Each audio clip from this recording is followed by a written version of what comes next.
Chao, Cody, gracias por estas informaciones y claro que sí, mañana nos encontramos tempranito aquí en Agenda Abierta. Hoy se cumple un mes más de la desaparición forzada de los estudiantes de la Normal Rural Isidro Burgos de Ayotzinapa. A propósito de ello, nuestra compañera desde Ciudad de México, Aiza García, ha conversado con el periodista, escritor mexicano José Reveles, a propósito justo de ello, un libro escrito por su puño y letra, Échale la culpa a la heroína, de Iguala a Chicago, una investigación periodística con hipótesis acerca de lo que pudo haber sucedido con la desaparición forzada de estos jovencitos. Aiza, adelante.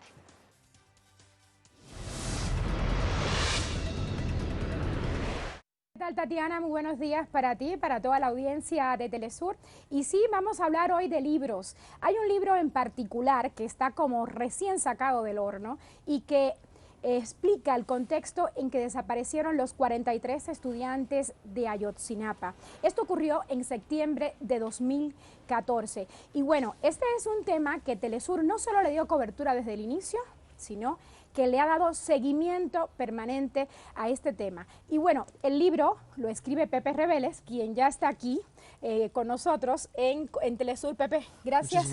Gracias por estar aquí con nosotros. Pepe es periodista de la revista Proceso, más bien columnista, pero también es un asiduo colaborador de Telesur.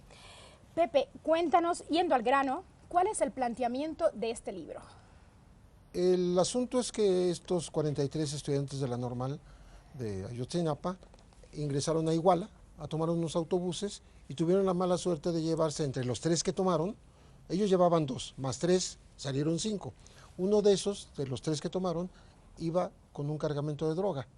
Esa es una hipótesis que yo había manejado a través de los meses y que al final los expertos internacionales de la Comisión Interamericana de Derechos Humanos concluyeron lo mismo.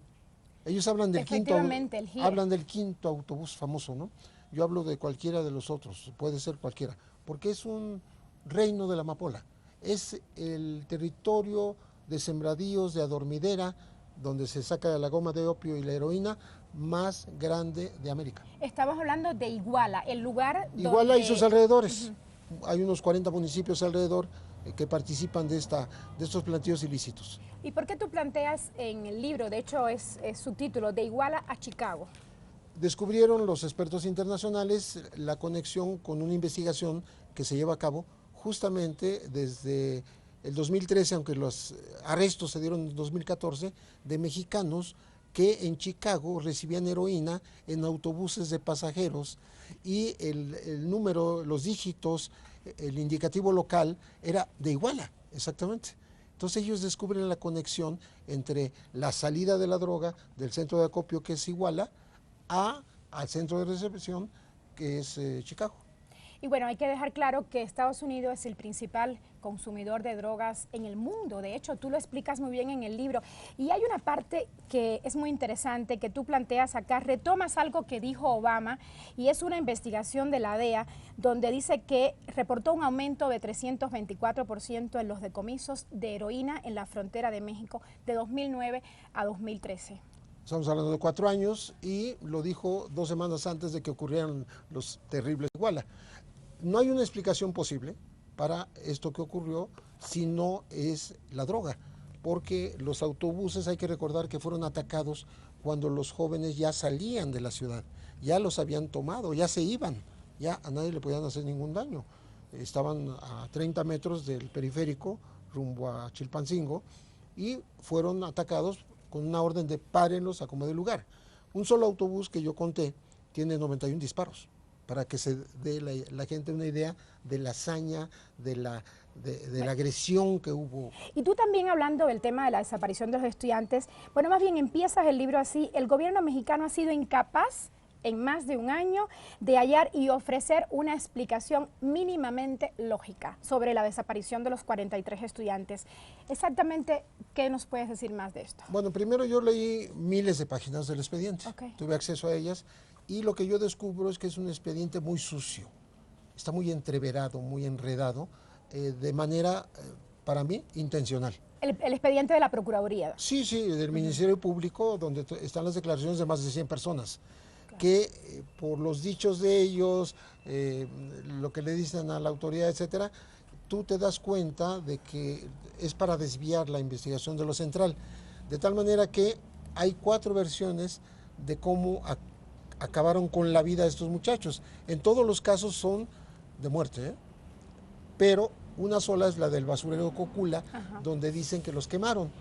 Pero los expertos ya demostraron, como antes lo demostraron otros científicos mexicanos, que es imposible quemar 43 cuerpos en ese lugar. Por tanto, va a haber una modificación de los resultados. Pepe Reveles, antes de terminar, porque el tiempo se nos acaba, tú también hablas de la violencia que ha habido en México en los últimos años. Eres un experto, ya has analizado muy bien el tema del narcotráfico, incluso de la fuga de Chapo Guzmán. Le has dedicado al tema de este capo 2 libros, pero tú también hablas del más de 500,000 de desplazados en México, de los miles de muertos, de los desaparecidos, incluidos menos de 20,000 migrantes. Cuéntanos rápidamente el escenario de cómo tú ves México hoy. Bueno, venimos de una etapa de años de violencia, de impunidad y sobre todo simulación, que culmina con la desaparición de estos jóvenes y hace resurgir un problema que allí estaba, semidormido porque los familiares andan buscando a los suyos, pero en la sociedad como que se perdió un poquito. Con esto resurge y no va a desaparecer. 1. 2, resulta absurdo y criminal que hayamos tenido una guerra contra el narcotráfico, que ya lleva casi 10 años, ¿no? Y en la cual hay un saldo terrible de muertes, mínimo 150,000 muertes, 1,5 millones de desplazados, ¿no? Los desaparecidos, que son decenas de miles, claro. Y que a pesar de eso estamos produciendo más droga que antes de la guerra. Esa es la conclusión terrible. Y que el 90% de la droga, de la heroína que llega a Estados Unidos viene de México. Correcto. Cifras tremendas. Y bueno, por eso, Tatiana, yo les recomiendo leer este libro.